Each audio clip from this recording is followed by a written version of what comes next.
Boston, home to such stars as Tracy Chapman, The Cars, and Aerosmith. Boston is a city that is both musically rich and diverse.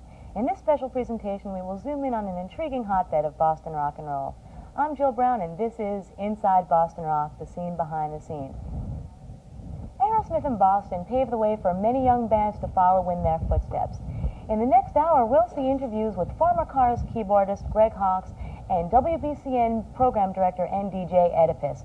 Also, a few bands that are hot on the scene today, including Pieces, Extreme, and the Zulus. But up next, Boston rockers The Slaves will join us in our studio. So stay with us.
Recently signed to Wild Records, these guys are hot on the club scene, planning a national tour, and ready to join the ranks of other successful bands that have made it out of Boston. It's my pleasure to welcome The Slaves, Jeff Sugarman, Dennis McCarthy, and Dick Tate.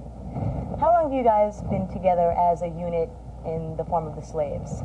Only 1.5 years so far. Although we've been together playing-wise for, gosh, 6 years? 6 years. Yeah, we'll admit to 6 years. 6, 7. So now you were formerly the bass player, drummer, and guitarist for the Prime Movers. That's correct. Yes. And how long did that last before you decided to make this offshoot? 6 years. So roughly 6 years. Yeah. Now what From made you high school decide on. to go from that sort of 60s mode of music to play more of a heavy metal type breed? It was just kind of like a natural evolution. It was a wacky summer. A nutty summertime, you know. Now how much vinyl did you put out with the Prime Movers? We had a single, an EP, and we're on Bunch three of compilations. compilations, yeah. And how many tours did you do? 3. 3. So would you say you were receiving a good amount of success as the Prime Movers? Yeah. Fair amount. It Yeah. seemed like it had peaked, actually. Which probably led to the formation of the side project, which is what the Slaves were originally. And now how about playing the club scene? Do you feel that it's sort of hard to regain the success that you had before the Prime Movers? No, Or it's easy. how easy? Very easy. Well, how do you come to this conclusion? Did you just sort of say, well, now we're the Slaves and... No, yeah, we started playing good shows to good crowds. And everything was fabulous. We were encouraged, actually, to go with the Slaves. We were offered gigs and things of that nature. We were really lucky.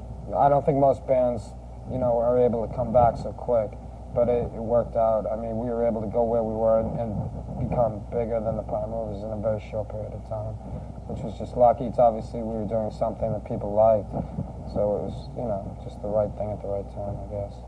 So was it a matter of doing the right thing at the right time, or did you have the right people behind you, or do you feel it was luck? Well, we enjoyed it more than what we more than what we were doing before. So I think it came across more that, you know, it was more fun.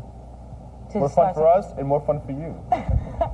So actually, it was fun to start off a new side project. Nice fresh start. It was also kind of scary, though. I mean, you Yeah, used it to was do very something scary. for a certain amount of time, and then, oh, we're going to throw all that away and start on something new. Yeah, so. it was real scary at first. Like we didn't know what the reaction was going to be, and it was received very well. And now you're on Wild Records. How did that start? That's an independent label, isn't it? Yeah. The owner of Wild Records, Mark Maricaro, a fine gentleman, he approached us and he hit us with that six-figure deal we just couldn't say no to, and the rest is history, I guess. So what was his experience with the music business before? Well, he hosted Emerson College's local music show, Metrowave, and that's actually how we met him. We met him while we were still in the Prime Movers, and he expressed interest in putting out the Slaves record, and we took him up on his offer. Anyway, you've recently done a video for your big hit off of the album Radio Days. We have a copy of it. Why don't we take a look at it? Hey, sure.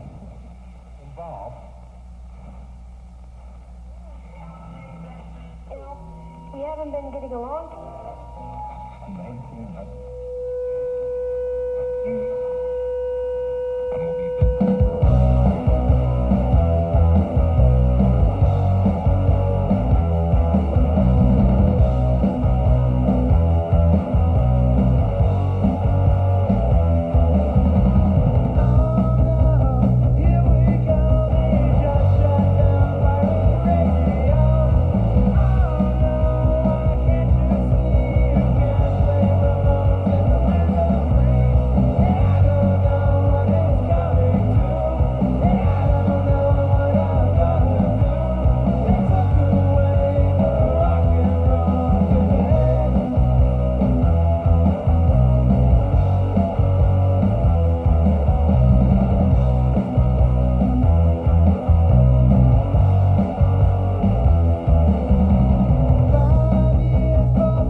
Admit, for a relatively low-budget video, that video was excellently done. Who did this for you? A gentleman by the name of Jeff Adams, who is a teacher at the Rhode Island School of Design, and he tried his best with the budget we were working on to give us a professional look. I think he succeeded.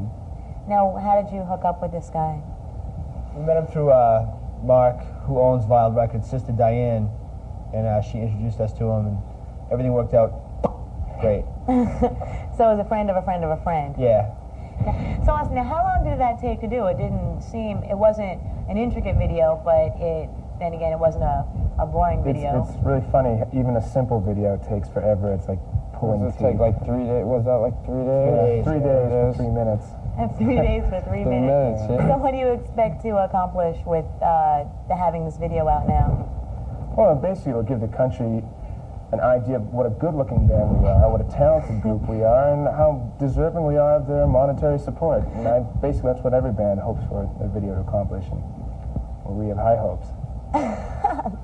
Anyway, so you've got the video out, and you've got the album out. And is this supposedly the song "Radio Days" is about a pirate radio station? Yes, On a boat. on a boat. A ship called Radio Caroline was attacked by the U.S. Coast Guard for broadcasting subversive music off the shore of Long Island. And I was struck by the poignancy of the situation. I felt I had to write a song about it. And the premise of the video, from what I gathered, was that you got kicked out of a radio station and you decided to make your own mobile unit radio station on a van. If only it were that easy. And where was it shot? In the Boston area. Yeah, all around town. Now, so Actually, the funny thing is our van broke down that we're filming it with, so we were going to do a lot more around the Boston area, but We ended up we had to cut the script short. I'm sure you're used to that. just working it in. as a matter of fact, now you're planning a tour, and is it going to be 5 weeks, 6 weeks, a long time? You ever coming back? You never know how long it's going to be till you go. Right. Sometimes it gets extended. Sometimes you never come back. And how many tours? Hopefully we won't. How many tours have you been on before you'll be doing this one nationally? With the movers, Yeah. about three of them. So this will be your 4th tour, Yeah.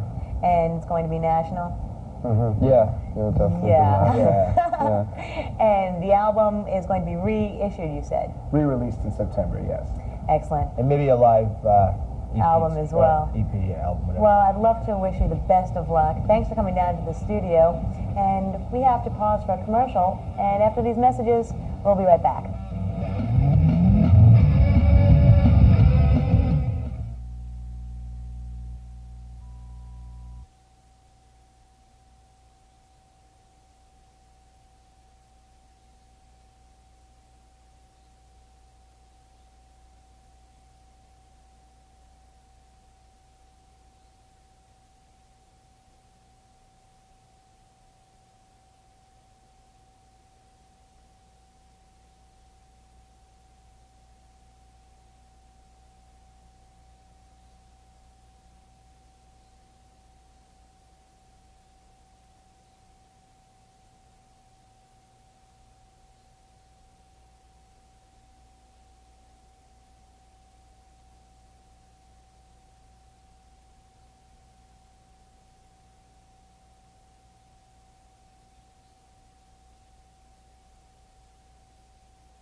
We'd like to thank the Slaves once again for stopping by our studio and wish them lots of luck on their upcoming tour and latest album. Recently, we spoke with a man who's no stranger to the Boston scene, WBCN program director and DJ Oedipus, a man who's worked behind the Boston scenes for over 10 years. Oedipus, how many years would you say that you've been involved in the music industry? I suppose I'll date it since 1975. And how many years have you been working in radio programming? Programming. Well, actually, I started as a volunteer writer for Charles Aquadero. Oh, really? And then I moved over to the MIT station at the time and started playing music on the radio. That became the first punk rock show in the country. So I suppose programming, I programmed that program myself. So that means I've been programming since 1976. How many years have you been at WBCN? Paid since 77. Program director since 1981. Oh, on the whole, how do you think that Boston bands are treated on the national market? On the national market and the national scene, Boston bands are very well respected. And we've had a number of great bands break out of Boston. Whether it be Jay Giles or Aerosmith, Till Tuesday, The Cars. I mean, they are respected. And Boston is really known for breaking a lot of bands. Because we have a great, great radio market here that supports a lot of new music. Because of the college scene, because of stations like WBCN, we've also forced other commercial stations in the market to play a lot of local music. And a lot of new music. A lot of new music before it gets played anywhere else. So Boston is really well known for breaking bands. A lot of bands start their tours here. And the record industry really concentrates a lot of their marketing plans on exposing new music here. Bands like The Clash broke out of Boston, U2 broke out of Boston, R.E.M. broke out of Boston. It's a hotbed for new music. What type of music do you feel that the major labels are looking for in signing new talent right about now? Well, unfortunately, many major labels look for clone bands. They like to find out what's hot, so you'll see a lot of, currently we'll see a lot of Tracy Chapman clones. We're going to see a lot of Guns N' Roses clones in the near future. It's the truly creative A&R directors. They're looking for people that have long-term growth and longevity, people who have great songwriting ability. These are the people that will probably persevere a lot longer and maintain a career. Do you think that Boston has or hasn't reached its pinnacle of success yet? Well, Boston will continue to grow. I mean, Boston continues to be a hotbed for new music. Record labels recognize this. And also because we support local music in this town, the record labels are looking to Boston for new talent. In the Rumble, you know, the WBCN Rock and Roll Rumble has become really, really popular with A&R guys. I mean, they put it now on their itineraries. Not only do they want to be judges, they come up here and just to hang out, to find new talent. You can see every year how many bands get initial startup money, get to make demo tapes for the record labels, and how many bands actually get signed out of the Rumble. I mean, you know, we have the Heretics who won last year who were just signed to Island. How do you go about programming local music on BCN? I have a local music department, which is unusual, probably in the country. I mean, I actually have a local music director who deals only with Boston music. That's Albert O. And he has an assistant, Bill Abbott. And they deal only with Boston music. And they advise us. I mean, we have a Boston admissions program, which deals only with Boston music that we play. But the best of that we feel is appropriate for the entire station, we put into rotation, and we give it a shot. And then we gauge it by request. Then we see the response from the whole audience. But these are the songs that have to stand up next to the Rolling Stones. They have to stand up next to the Clash. They have to stand up next to whatever we're currently playing, either in the library or what's hot currently, like Guns N' Roses. I mean, it has to stand up next to that, and it has to sound as professional and as good. Because that's who they're going to be competing with ultimately, not with other Boston bands. They're going to be in the marketplace, in a national and international marketplace. They have to be as good. What factors would you say make it hard for local bands to break nationally, like they just pop, like popcorn out of L.A.? L.A. is the, you know, it's the hub of the music industry. I mean, that's where all the national labels are located. That's where a lot of the international money comes through. So they're all forming bands out of there. A lot of the A&R guys are based out of there.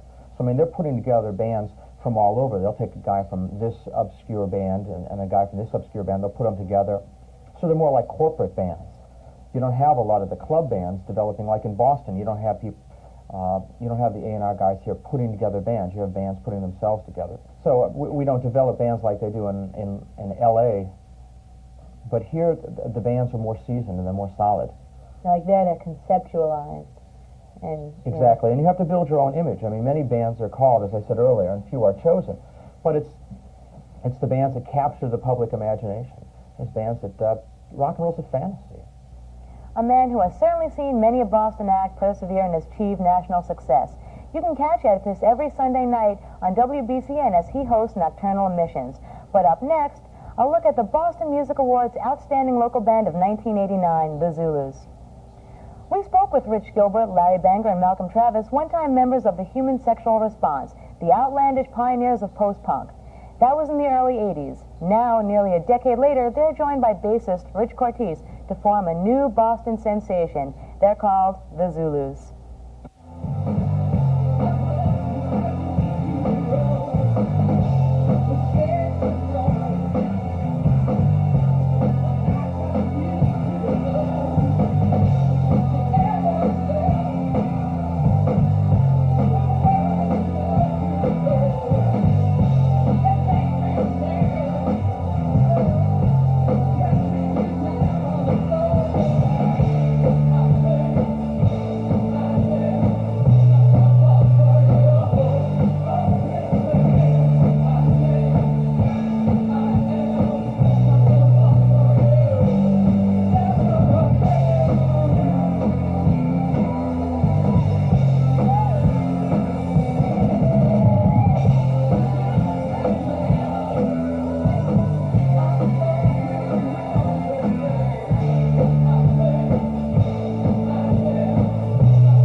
have the three of you that were in the Human Sexual Response together, how long have the three of you been playing together?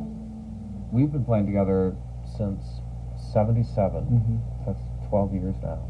So how do you feel the club scene has changed since you first started off as a band together? Well, there was a time when, you know, you could be up on stage and look out at the audience and know the first names of half the people there. And now you know a few people, but it's just become more sort of, I don't know, public property in a way. You know, there are a lot more people coming to see bands now, and of course there are a lot more bands. A lot of clubs have closed. So when you started off with the Human Sexual Response, you were on Passport PVC. Between then, it's been a long time since you were signed to another record company. Was it hard to sign to go with Warner Brothers? The decision was really easy. We had one record in between. We put out an EP on Green World. I remember. And both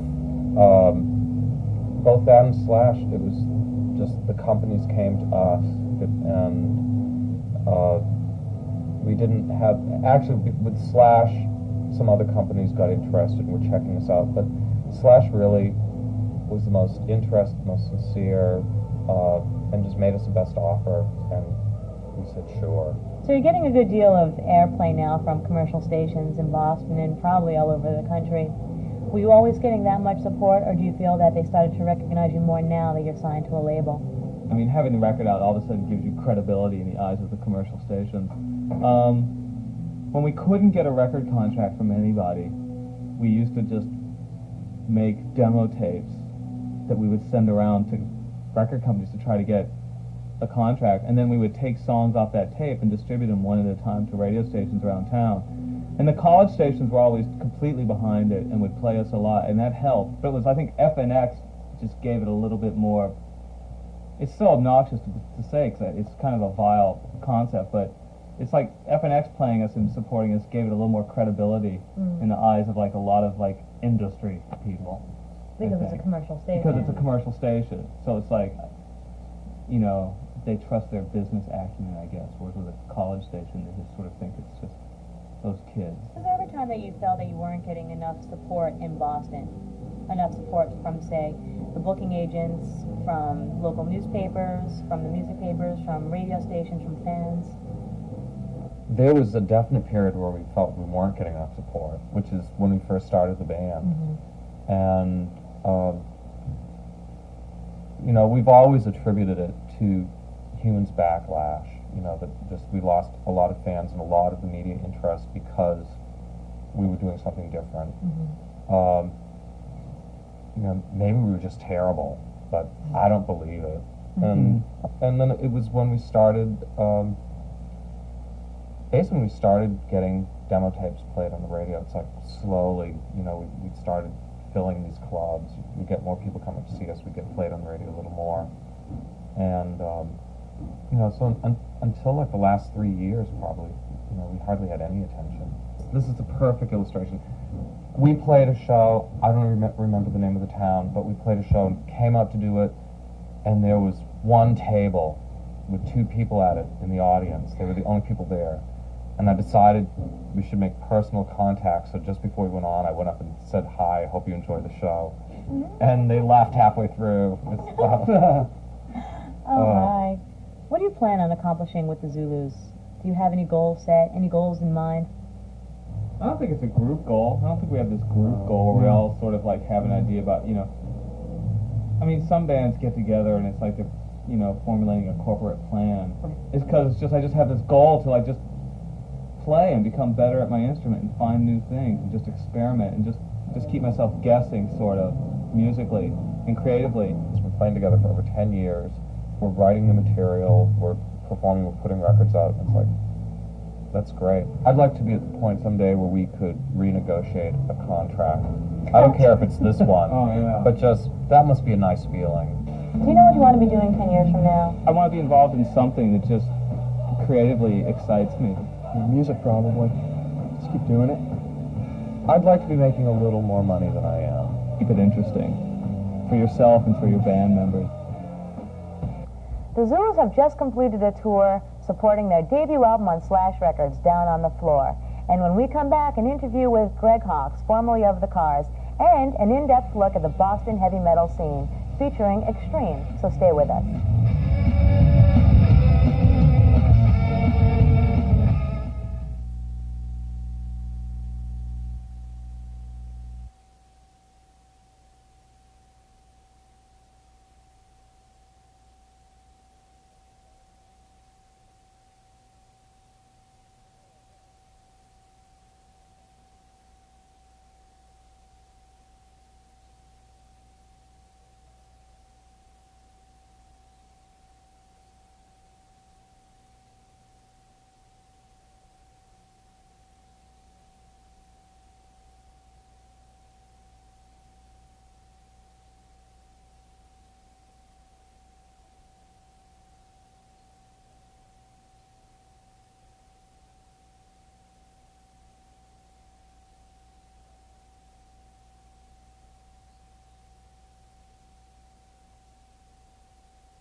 Like many young musicians, Greg Hawkes came to Boston to further his musical career at the Berklee School of Music.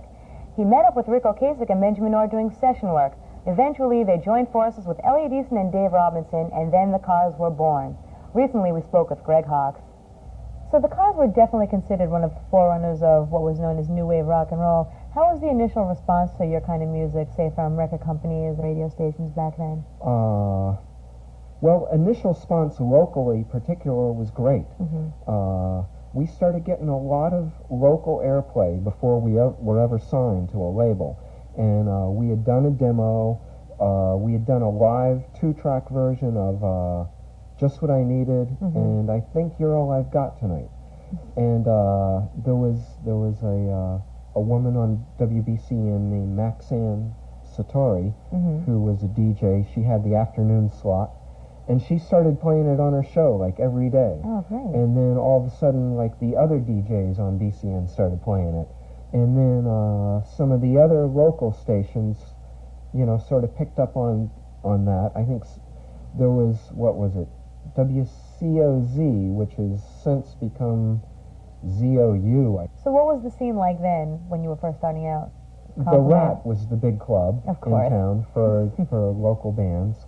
And it was really sort of the club to play in town if you were playing original music. There were a lot of, you know, most of the other bands still wanted cover bands. I mean, most of the other clubs still wanted cover bands for the most part. Did you ever consider yourselves a Boston band? I think so. I mean, we always thought of ourselves as a Boston band, you know. I mean, even now I consider that I'm from Boston, even though it's not really my hometown. I just sort of lived here, so it's sort of become my hometown by default. We were all living here at the time that we met, so you definitely consider yourselves a Boston band? Yeah, and plus everybody else sort of from the outside, you know, called us a Boston band, so we didn't, you know, raise any objections or what. So do you think bands that are starting out today have it easier or harder in trying to break nationally? Tough for me to know, because I really feel like the Cars were lucky the way we broke nationally. You know, I don't know why it happened particularly to this day, other than a combination of luck and timing. And so would you consider Boston a hotbed for new talent as opposed to, say, New York or LA? I do think that, you know, record companies still look towards Boston, and I still think it's a good city to come out of. I think it might be a little bit of an easier city to break out of than New York, for instance. I don't know, New York seems to be, the scene there seems to be, you know, a little bit more desperate in a way than Boston. That's very true. And LA now, it seems like I don't know, it seems like there's so many heavy metal bands in LA that if you're another kind of band, it's like hard to come out of LA these days. How did you decide to start a solo career? More or less by default now that the Cars have sort of dissolved. And, was it something you wanted to do? Well, I always did want to do things besides the Cars. I think everybody kind of did, and maybe that sort of led to our inevitable destruction, you know. But yeah, I don't know. It's I don't know. It was just tough, you know, staying together as like a unit, and we had been together for 11 years, believe it or not. So, successfully. Yeah, I couldn't argue with that. Is there a lot of pressure involved in starting a solo career? Yeah, I think so. I mean, to a degree, because I mean, for me, you know, I mean, I'm always going to have the Cars sort of standard to live up to, which is, you know, a pretty high standard. But you know, I'm sort of interested in doing other things. I'm interested in doing like more soundtrack type projects, you know, some movie projects. Oh, really? Any sort of interest in that so far? I mean, well, I did one. I did a soundtrack, in 1987 for a film called Anna. Do you feel you've reached the amount of success that you've always wanted to attain? Yeah, actually, I think I probably have. You know, I mean, when the Cars, even when we did our first record, we had gone to London to record it and came back, and you know, even then we were thinking, well, gee, if it becomes sort of like a local hit, that'll be pretty good. You know, and we never really could tell what was going to happen. Well, look what happened. And look what happened. Oh, no. Besides pursuing a career as a music producer, Greg Hawkes has been exploring the field of computer animation. For one of his latest projects, Greg teamed up with Jeff Hudson, a teacher at the museum school here in Boston. Here's a preview. Dr. Zarkov calling. Dr. Zarkov calling. Dr. Zarkov calling. Dr. Zarkov calling. What secret of the invisibility machine?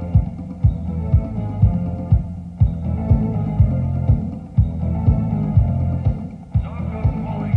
Planet Mongo. Dr. Zarkov. Dr. Zarkov. Dr. Zarkov. Dr. Zarkov. Dr. Zarkov calling. Dr. Zarkov calling. Dr. Zarkov calling. Dr. Zarkov calling. Zarkov calling there. Zarkov calling there. Zarkov calling there. Zarkov calling there. Dr. Zarkov.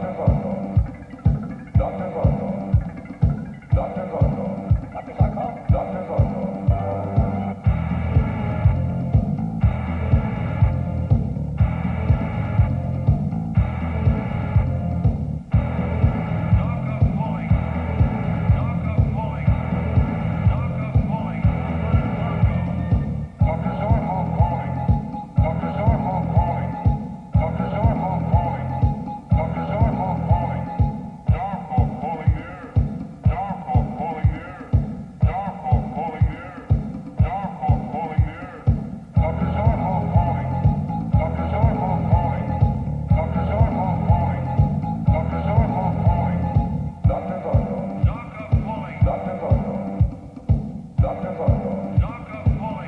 Zarkov.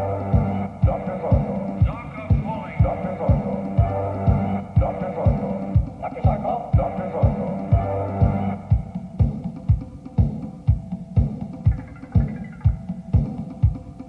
What about Dr. Zarkov? Dr. Zarkov calling. Dr. Zarkov calling. Dr. Zarkov calling. Dr. Zarkov calling.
the dramatic comeback of such veteran hard rock groups as Aerosmith in Boston, the local hard rock metal scene is regaining a lot of national attention. Recently, we spoke with Brian Washburn, a local booking agent at the channel, about the politics of popularity behind the scene. Brian, do you feel that the metal scene is at its pinnacle in Boston right now? Pinnacle is hard to say because you never know where the actual top is. I mean, everything seems to go in circles. Sometimes metal will be hot, and there'll be a lot of bands coming into the scene. Seems what happens is once you get a big flood, it'll start to lose interest and go back down to the bottom of the circle and then come back up again. So you really never know when it is at its pinnacle, but it is very strong right now. A lot of clubs are starting to open up to metal. Like Bunratty's was a club that was pretty much away from metal for a long time. Now they've started a metal night, and I think a lot of clubs are trying to take advantage of it. Do you think that there are enough clubs around the Boston area to support the number of metal acts? Boston is known for its music, but in the last couple of years, a lot of clubs have closed down. There's really not enough clubs to support all music, as far as I can see. You always need good clubs. That keeps the scene alive. Hopefully, we're in a resurgence period where more clubs will start to open up. For metal, again, it's like the first question, where the clubs that are booking bands seem to be putting in metal nights because they see it's something that they can capitalize on, they can bring people in on. But I don't think there's enough clubs, period. What's happening to the bands that live out in the suburbs? Do they have to pick up and move to Boston to get onto the circuit because there's a lack of clubs in the suburbs? Yeah, unfortunately, all clubs, their main thing is they're a business. They have to have the people in the clubs. If the bands are out in the suburbs, they have a hard time drawing to the clubs because the people have to drive so far. And plus it's usually late nights and weeknights and stuff like that. A lot of bands do try to focus on the cities. They have to. There's more people there. They can bring their flyers and tickets around town to try to get the people in. It's a numbers game. Being that you're in a band yourself, how do you feel that affects your capability as a booking agent? I hope it makes my judgments more fair. I try to give everybody an even shake because I've had to work through the systems myself. All bands want to play weekends. A lot of times they think just because they feel they're a great band, they should start there. It can't work that way. My hardest part is when bands break up that were playing weekends or some even headlining, and they expect, just because they put a band together, to be right back where they left off. It can't really work that way. Everyone has to go through a system. Without it, you can't reward the correct people. Do you feel that some booking agents in Boston aren't as fair as they could or should be?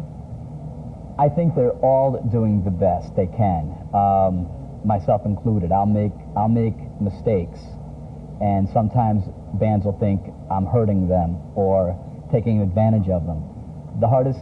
My biggest problem with booking is that I know both sides of the fence. I know what it feels like to play to an empty room. I know what it feels like to play to a packed room. I know what the owners of the clubs feel about an empty room and what they feel about a packed room. It comes down to the band has to produce numbers. They have to draw people, and they have to hustle. The hustlers seem to win out.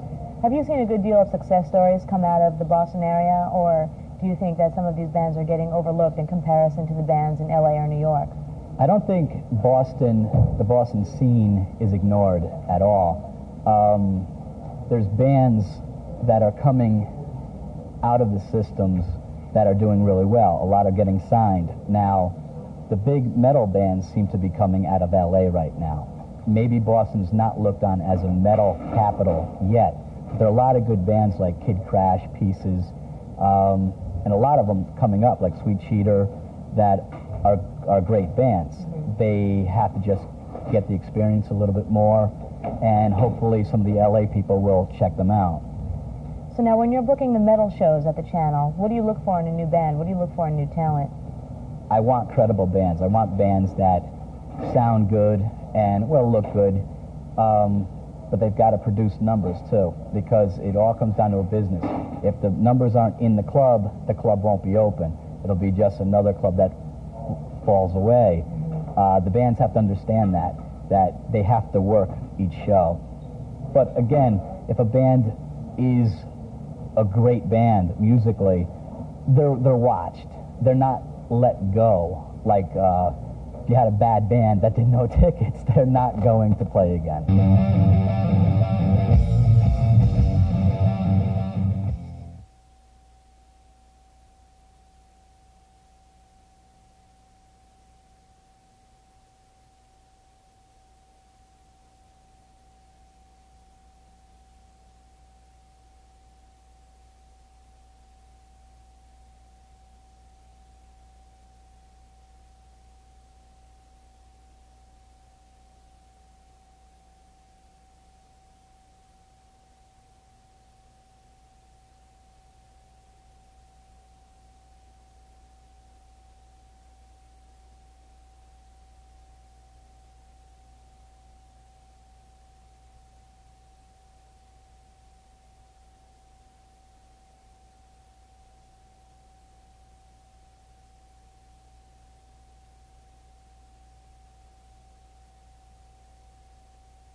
To see the hard rock metal scene from a band's point of view, we spoke with Pieces, a relatively new heavy metal band featuring 3 musicians from the Berklee School of Music.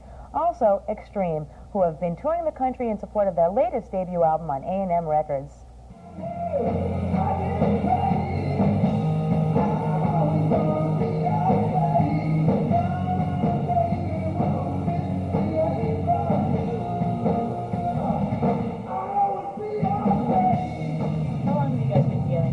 About a year and a half. And what were you doing before then?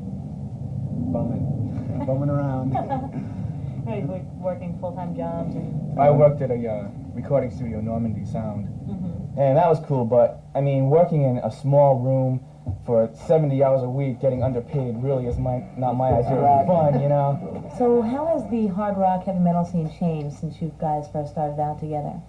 Well, right now a lot of the bigger bands have moved out of the city. A lot of them have gotten signed and moved on. Some of them just moved out. Extreme just got signed and they're out of here. Bang was pretty big. They're good friends of ours, and they split to New York. So now it's changed because there's a big void at the top for someone to move into and take, and they need the city needs some big bands. So now, would you say there's more competition or more camaraderie between the heavy metal bands and hard rock bands around Boston? I think that there's a little bit of both, you know, like you go out and you party with the bands and at different clubs, and you know, you hang out with different members from bands, and it's fun, and you know, you play together on nights or whatever, but there's always that competition. You know, you have to be competitive. Was it hard getting recognition and support from the local booking agents and from the radio stations around town? I think at first, you know, you have to prove to people that, you know, what you're worth, and then as soon as you start doing that, it's like, you know, people start to catch on. It's like wildfire, kind of, you know. The radio stations have been very good to us, and it hasn't been too hard to get noticed. We haven't been really looking for the big business things yet. Kirk, do you feel that there's enough support here for the metal bands?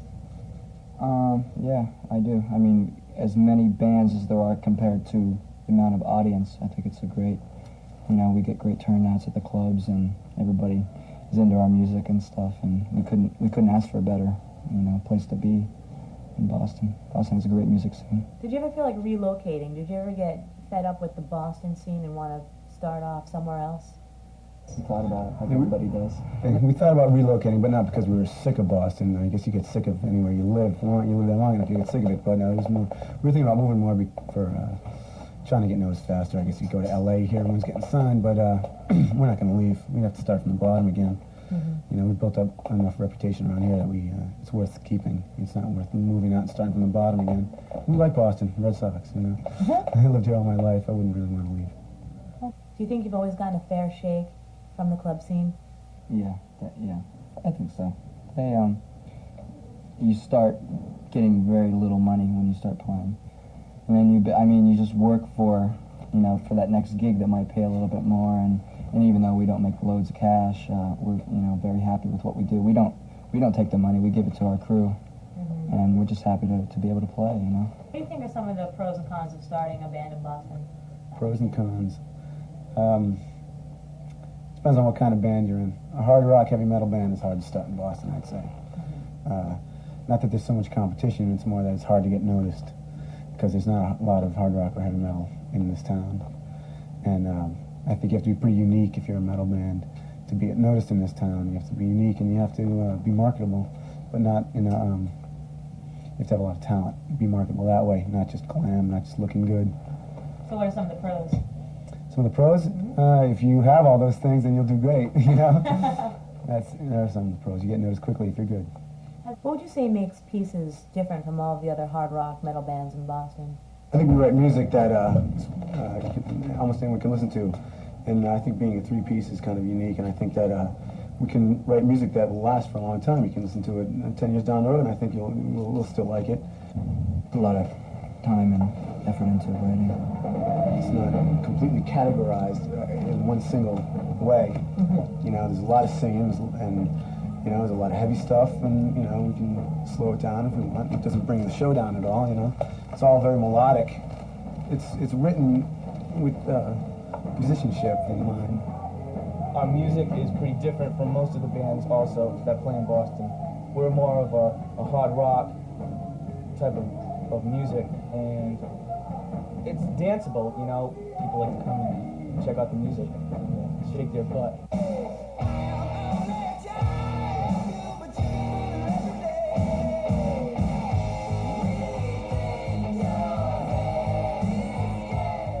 So how long have you guys been together now? Well, I joined about 2.5 years ago, and Nuno joined. That's right. Nuno joined a year before me. Could happen. So the lineup as is has been together how long? The band's been together since September of '85. That's when us three got together. Pat joined probably, a little less than a year later. Do you think it's hard to find a steady lineup in Boston? I can't seem to get rid of these guys. 3 years It's hard now. to find a steady lineup anywhere, I guess. I don't think it's just Boston. It's hard to find people who are going at the same direction as you have, and you know, to get along with them, you know, every day is tough. Were there a lot of bands playing your specific kind of music when you started, or were you pretty original at the time? It's tough not to get, you know, shoved in a bin where, you know, it's very cliche, you know, and you know, so-called heavy metal. We really don't consider ourselves a heavy metal band. I mean, but we feel that we have an originality to us as far as we have a lot of different tastes of music, and I think when our tastes clash, it you know. But as far as the hard rock and heavy metal scene, it wasn't that big at the time, and 3 years ago it's grown since, you know, so there's more of it coming out, but there's more of other types of music. Was there a time when you ever felt like Boston let you down, that you just wanted to pick up and move somewhere else and start over? We always wanted to stay here because obviously the roots of Aerosmith coming out of Boston and those type of bands, you know, we were proud to be playing Boston, but there was a lot of advice saying, hey, the scene's out in LA. That's what we're most proud of, is doing it in our backyard. It's everybody's always split in LA or New York. A lot of our friends moved out there because the scene wasn't big out here. It's obviously, I mean, there's a truth to that because all the, you know, the record companies are there. It's hard to attract enough attention so far out here to have someone from California to come out and see us. You know, around LA, if you play any club, there's A&R people, you know, present. I think it's a weather thing. It's a weather. It's whether or not you make it. It is. It's a weather thing. Was there ever time you felt like giving up? I mean, did you ever get so depressed that you said I saw Carl Palmer at the Boston Garden, and I pretty much felt like giving up. No, you just gotta like, if all you have in mind is to get signed, you gotta love what you're doing first. That comes first. You know, there's a lot of hard times you go through. A lot of times you can't stand each other because of those times. And you just gotta really believe in what you know, the music you're playing and writing, and that those 45 minutes to an hour that you're playing, you have to really enjoy. I think that's what keeps you going. I think our first demo tape, when I heard it back, I wanted to quit. How do you feel about the Boston club scene? Do you think that there's enough support here for all the hard rock and metal bands? Well, it's the thing with certain nights are geared to you know, different kinds of music. Sometimes, like there's heavy metal nights at certain clubs where they'll support it for one night of the week.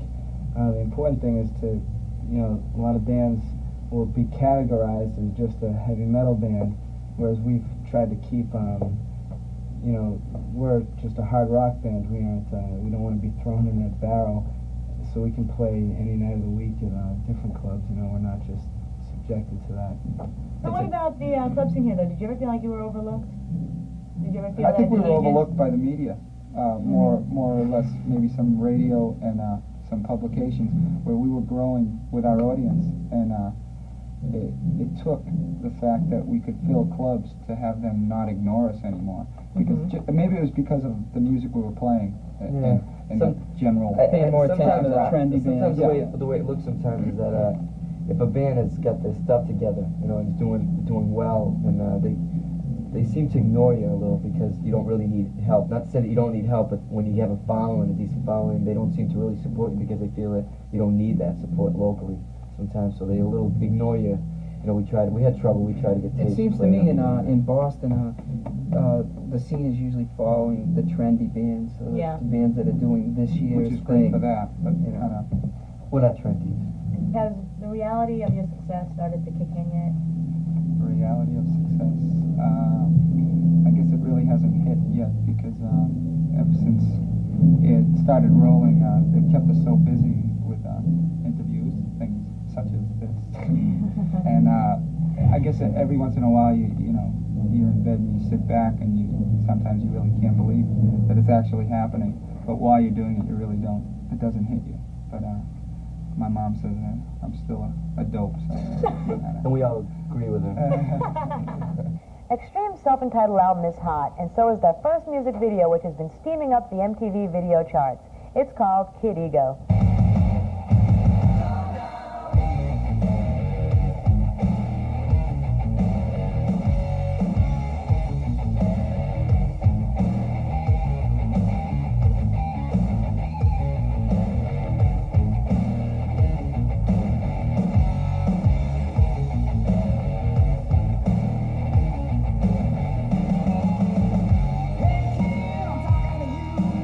What am I supposed to do?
only offer you a glimpse of this thriving institution known as Boston Rock.